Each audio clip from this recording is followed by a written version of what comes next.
ወይዘሮ ታለሚያንጁሎ የሚኖሩት በወላይታ ዞን ኦፋ ወረዳ ሲሆን ከዚህ በፊት አቅም በማጣት ቤት ለመስራት እድል አላገኙም ነበር። ታዲያ እኚህ እናት ፀሐይና ዝናብ ሲፈራረቅባቸው የነበረ ቢሆንም ከእለታት አንድ ቀን ደግሞ በማግኘት ለምስጋናና መከራን የሚያስረሳ ቀን መጣላቸውና ደስታቸውን ለመግለጽ በቅተዋል።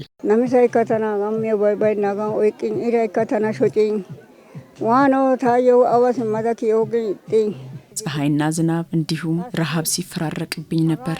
አሁን እግዚአብሔር ይመስገን በዛሬ ቀን እኔን ስለጎበኛችሁ ከልብ አመሰግናለሁ። እግዚአብሔር ይባርካችሁ። ሀቦንቹ አከያተታ ጦሳይነ ወረዳይነ ሚስ ወለደች እናት ባትሆንም እኛ ሁላችንም እየረዳች እየጸለየች ስንሄድም ስንመጣም እያበረታታች ያለች እናት በመሆኗና ብዙ ልጆች የወለደች እናት ነች እና ልጆች ያው ለወግ ለማረክ እየዳረች እየሰጠች ሁሉም ነገር እየረዳች ያው በራሱ አቅም ላይ የደከመች እናት በመሆኗ አሁን ይሄንን ቤት ለመስራት እኛ ሁላችንም አስበነውም ነበር፣ ግን አቅም ያልደረሰ በመሆናችን ምን እናድርግ እያለን ይሄ ድርጅት ይሄ አስተዋጽኦ የሚያደርግ በጎ ፍቃድ ከሲዳማ የተወጣጣ ከወላይታ ከደቡብ ክልል የተወጣጣ ሰው ኃይል ሁሉ እኚህን እናት ለመደገፍ የመጣውን ይሄንን ክብር ባልን ለመደገፍ እዚሁ ጋር ተገኝተናል። ስለዚህ እኚህ እናት በብዙ ነገር በዝናብም በፀሐይም ተመታለች ተጎታለችም። ስለዚህ ይሄንን አስተዋጽኦ ሁሉ ያደረጉትን ከዚሁ አካባቢ ከወላይታ ከደቡብ ከሲዳማ ሁሉ የመጡትን በእግዚአብሔር ስም በአካባቢም እኛ እናመሰግናቸዋለን። የክረምት በጎ ፍቃድ አገልግሎት የተለያዩ ዘርፎችን ተግባራዊ አድርጎ ወደ ስራ በመግባት የብዙሃንን ህይወት ለመቀየር እየሰራ ነው።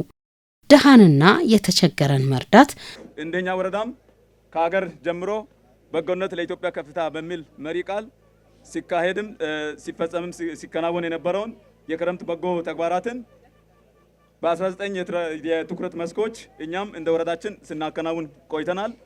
ከዚህ አንዱ የሆነው የአቅመ ደካሞች ቤት ግንባታ ወደ 140 አዲስ ቤትና 120 ነባር ቤት ጥገና እኛም እያካሄድን ባለንበት በወረዳችን ለአንድ አቅመ ደካማ እናት ቤት ለመገንባት ያንን ሲዳማ ክልልን አቋርጣችሁ ወደ ወላይታ ዞን መጣችሁ ከወላይታ ዞንም ወረዳችንን ምርጫ ስላደረጋችሁና ይሄንን በጎ ተግባር ስላሰባችሁ ትልቅ ምስጋና አለን ለነሱ ለእንግዶቹ። እስቲ ሞራል ብንሰጥ ዘንድሮ እንደ ዞናችን እንደ ክልላችንም ወደ 18 ዘርፎች ለይተን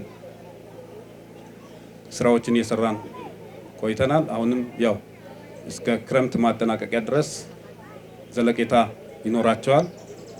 እጅግ በጣም ደስ የሚል እያንዳንዱን አቅመ ደካማ ቤት እያንኳኳን እየጠየቅን የመርዳት ወገን የመሆን የማገዝ ስራ ላይ ሁላችንም እየተሳተፍን እንገኛለን። ለዚህም ከ18 ዘርፎች መካከል አንዱ የአቅመ ደካሞችን ቤት ግንባታ ነው። በዞናችንም በዘንድሮ ዓመት እንደ ክልልም እንደ ሀገርም በተቀመጠው ዳይሬክሽን መሰረት ቤቶች ሲሰሩ ስታንዳርድ ያላቸው መሆን መቻል አለባቸው። ከፖለቲካ ፍጆታ በዘለለ በዘላቂነት ለሰው ልጆች የተሻለ ሰርቪስ የሚሰጡ መሆን መቻል አለባቸው ተብሎ በጡብና በብሎኬት ቤት እንዲሰራ ተብሎ በተቀመጠው ዳይሬክሽን መሰረት እንደ ዞን በሁሉም መዋቅሮች እየሰራን እንገኛለን። ይሄ ብቻ ሳይሆን የመጠገን ስራም አሳልጠን የአቅመ ደካሞችን ቤት እያስጠገን እንገኛለን። የሰጠ ለፈጣሪ ያበደረ ነው ተብሎ በቃሉም በታላቁ መጽሐፍም እንደሚነገር ባለፉት 8 ዓመታት ዳሃን የተቸገረን መርዳት፣ ቤት ለተቸገረው ቤት መጠገን፣ አዲስ ቤት መስራት፣ ምግብ ለተቸገረው ምግብ ማጋራት፣ ልጁን ለማስተማር ለተቸገረው የመማሪያ ቁሳቁስ ቦርሳ፣ ልብሱን ለማጽዳት ለተቸገረው ሳሙና ለመግዛት ለተቸገረው አቅም በፈቀደ መጠን ሁሉ ሁለት ካለው አንዱን ለደሃው አንዱን ለሌለው መስጠት ፈጣሪም ያዘዘው መልካም የሆነ በጎ የሆነ ተግባር የነበረ ተግባር መንግስታዊም እውቅና በመስጠት ህዝባችን የነበረውን ባህል አጠናክሮ እንዲቀጥል ለማድረግ የሚያስችል ስራ ከተጀመረ ብዙ አመታት አስቆጥረናል። ባህልም ወደ ማድረግ ደርሰናል። በእኛ ክልል 18 የበጎ ፍቃድ አገልግሎት መስጫ ዘርፎች በእቅድ ተይዘው እየተከናወኑ ይገኛሉ። ባለፈው ዓመትም ሰርተናል። በዚህ ዓመትም በስፋት ከሰኔ 26 ጀምሮ በክልላችን አውጀን በሁሉም ዞኖች በ12ቱም ዞኖች በ3ቱም ሪጂዮ ፖሊስ ከተሞች በ65 ወረዳዎች በ38 የከተማ አስተዳደሮች ሁሉ ላይ መላው ህዝባችን በነቂስ እንቅስቃሴ እያደረገ ያለ ተግባር ነው። በእኛ ክልል በደቡብ ኢትዮጵያ ክልል ለመፈጸም ከሲዳማ ክልል ወሰን ተሻግራችሁ የመጣችሁ ወገኖቻችን በርካታ ነገሮችን ወደ ክልላችን ይዛችሁ መታችኋል። አይተናል፣ ተረክበናል፣ ደስ ብሎናል። ነገር ግን ከምንም በላይ አብሮነት፣ ወንድማማችነትና እህትማማችነት ከቁስ በላይ ነው። በመካከላችን ያለው አብሮነት፣ አንድነት ሲዳማ ክልል ከደቡብ ኢትዮጵያ ክልል ጋር አንድ ላይ የቆየ ክልሉ ራሱን ችሎ ስለወጣ አሁንም የወጣ የማይመስል በልባችን ውስጥ ያለ ክልል መሆኑን ታሳቢ በማድረግ ብቻም ሳይሆን ወደ ውብቷ ወላይታ ዞን ስትመጡ ወላይታና ሲዳማ አብሮ ተሳስሮ በሁሉም ዘርፍ ማለት ይቻላል ያለ ህዝብ ስለሆነ ወደዚህ መታችኋል። አመጣጣችሁ ወደ ደቡብ ኢትዮጵያ ክልል መምጣታችሁ ከዚህ በፊት የነበረውን አብሮነትን እንደገና አጠናክረን ለማስቀጠል ትክክለኛ የሆነ የወሰን ተሻጋሪ ስራ ተግባራዊ የሚደረግበት ስለሆነ ሁላችንም ይሄንን ለማስቀጠል በግላችንም በጋራም ሆነን አብሮነትን የማስቀጠል መደመርን የማስቀጠል ኃላፊነት አለብን። ድሃንና የተቸገረን መርዳት መልካም ተግባር ሆኖ ባለፉት ዓመታት እየተተገበረ መሆኑ ተመላክቷል። ወሰን ተሻጋሪ የበጎ ፍቃድ አገልግሎት ስራ የህዝቦች አብሮነትና ወንድማማችነት እህትማማችነትን የሚያጠናክር መሆኑ ተገልጿል። የበጎ ፍቃድ አገልግሎት ስራ ላይ ድጋፍ ለማድረግ ከሲዳማ ክልል የመጡ ስጦታዎች ከስጦታም በላይ የሁለቱን ክልል ህዝቦች የእርስ በርስ ግንኙነትና ትስስር አጠናክሮ የሚያስቀጥል ነው ተብሏል። እንደሚታወቀው በልግ ላይ አብዛኛ ቆላማ አካባቢዎች ላይ ሰብል ፌል ያደረገውን ሰብል የማንሳት ስራ ላይ ወጣቱ ተሰማርቶ ሴቶች ተሰማርቶ እየሰሩ ይገኛሉ። የወደመውን ሰብል ከማሳ በማንሳት የመኸር ሰብል አካል አድርጎ አዲስ ሰብል የመዝራት አቅመ ደካሞችን ማገዝ፣ በእርሻ ስራ አረንጓዴ አሻራ ላይ መሳተፍ፣ የተለያዩ የግብርና ተግባራትን ወጣቱ በክረምት ወቅት እያከናወነ ይገኛል። በተመሳሳይ በጤና ዘርፍም በብዛት ከዚህ በፊት ባልተለመደ መልኩ በተለይ ከሴቶች አደረጃጀቶች ጋር በመመካከር በጋራ እየሰራን የምንገኘው አንዱ የሴቶች ሰርቫይካል ካንሰር ወይም የማህፀን ጫፍ ካንሰር ላይ ቅድመ ምርመራ ተጋላጭ ሴቶች እንዲያደርጉ በስፋት ከቮለንተሮች ጋር እየተሰራ ይገኛል። ወደ ቀድሞ ቤታችን ስንመጣ ግን ወደ ቤታችን ስንመጣ ዝም ብለን ባዶ እጃችንን አንመጣም እና እስቲ ሄደን እህቶቻችን፣ እናቶቻችን እና ሌሎችም ወገኖች በምን ደረጃ እንዳሉ ማየት ያስፈልገናል በሚል ትናንሽ ነገሮችን ይዘን ነው ወደዚህ የመጣ ነው። ወደዚህ የመምጣታችን ዋናው ዓላማ ወሰን ተሻገር ማለት በጎ ስራዎች ማለት ሰውን ለመርዳት ሰው መሆን በቂ ነው። በጎ ስራ ማድረግ ከትንሹ ነው የሚጀምረው። በጎ ስራ ማለት ብልጽግና ፓርቲያችን ሰው ተኮር ፓርቲ ስለሆነ በጎ ስራዎችን ይሰራል። ያንን ይዘን እኛ ደግሞ ፈለጉን ለማስቀጠል በጎ ስራዎችን እየሰራን ደቡብ ኢትዮጵያ ክልል በምን ደረጃ ነው ያለው? ምንድነው የተሰራው ስራ? ጥሩ ስራዎች ካሉ ወደኛ ይዘን ልንሄድ የተሰሩትን ልናይ እኛም ጋር የተሰሩት ካሉ እኛ ጋር ሳይሰሩ የቀሩት እዚህ የተሰሩ ካሉ ልምድ ሼር አድርገን ለመሄድ ብቻ ነው መጣነው።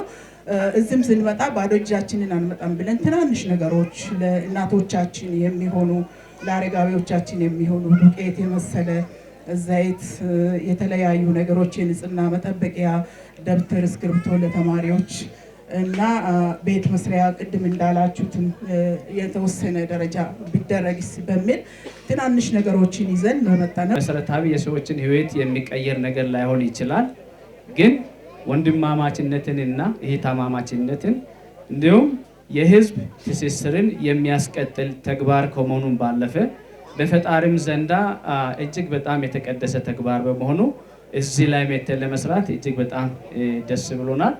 በጎነት ማለት ያው ብዙ መገለጫ ያለው ነው።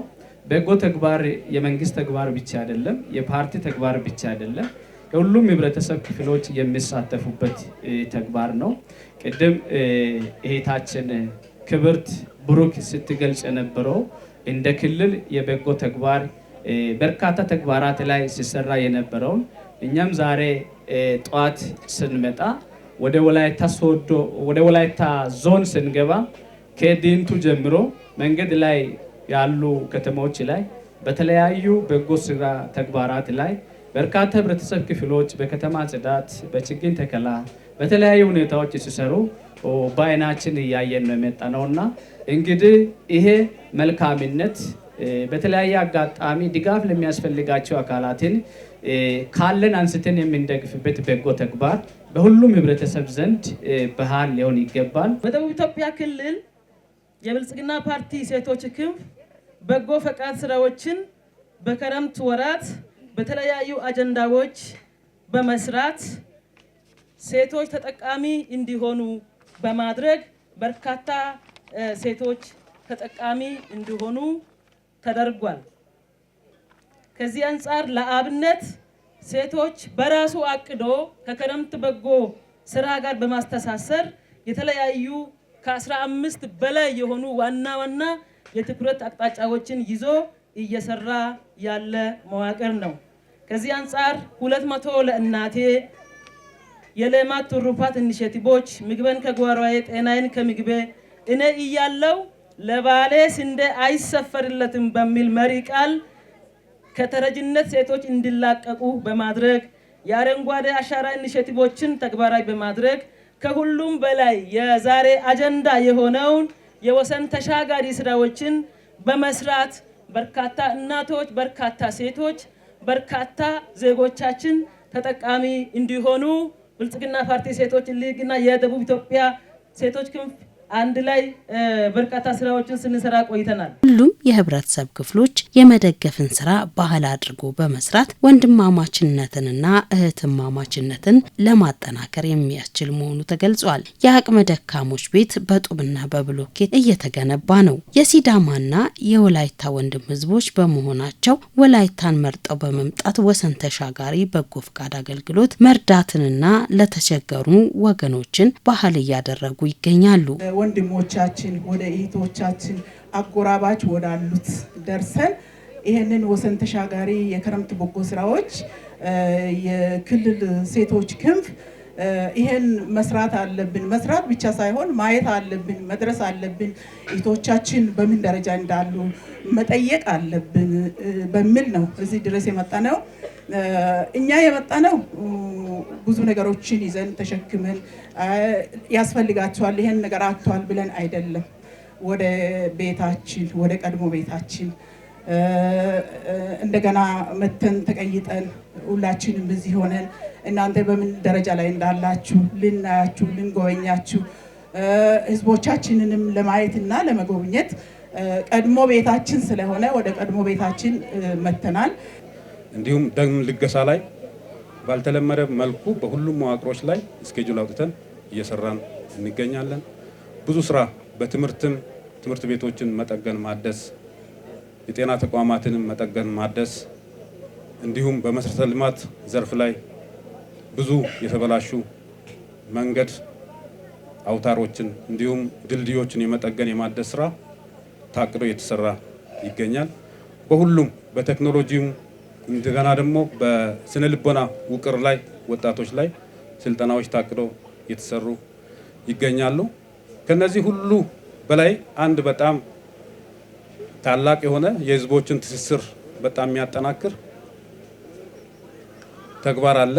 ይሄም ወሰን ተሻጋሪ የክረምት በጎ አገልግሎት ነው። እንደ ዞን በወጣቶች ክንፍ ወደ ጌዲዮ ዞንም ወደ ወጣቱ ተመሳሳይ ዛሬ ሲዳማ ክልል መጥቶ እዚህ እንደሚሰራው የዞናችን ወጣቶች ከወንድም ጌዲዮ ዞን ወጣቶች ጋር ተመሳሳይ የበጎ ተግባራትን ሲፈጽሙ ነበረ።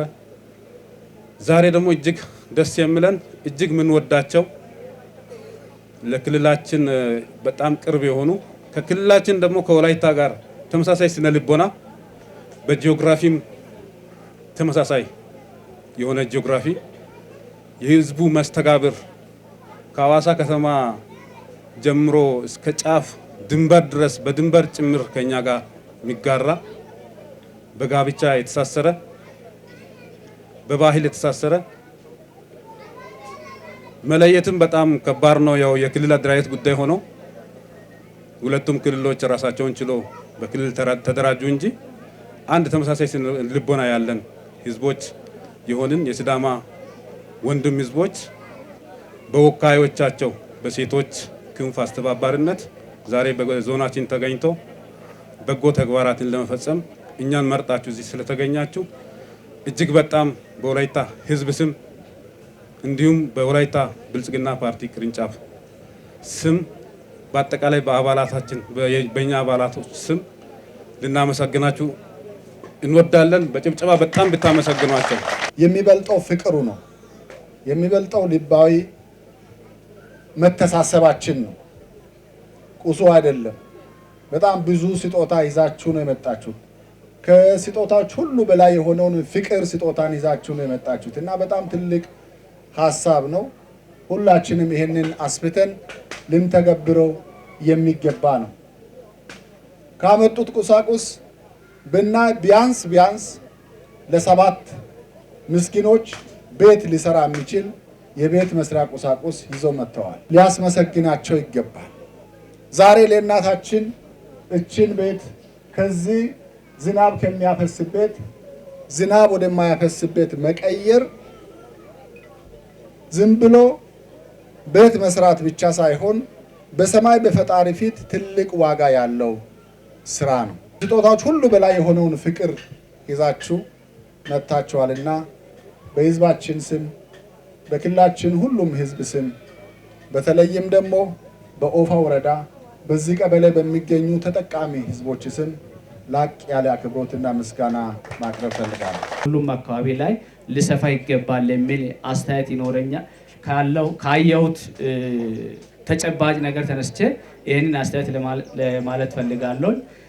ከዚህ በተጨማሪ እንግዲህ በጎ ስራ ስንሰራ በተለያዩ ምክንያት እጅ ያጠረባቸው ድጋፍ የሚያስፈልጋቸው በርካታ ህብረተሰብ ይኖራሉ።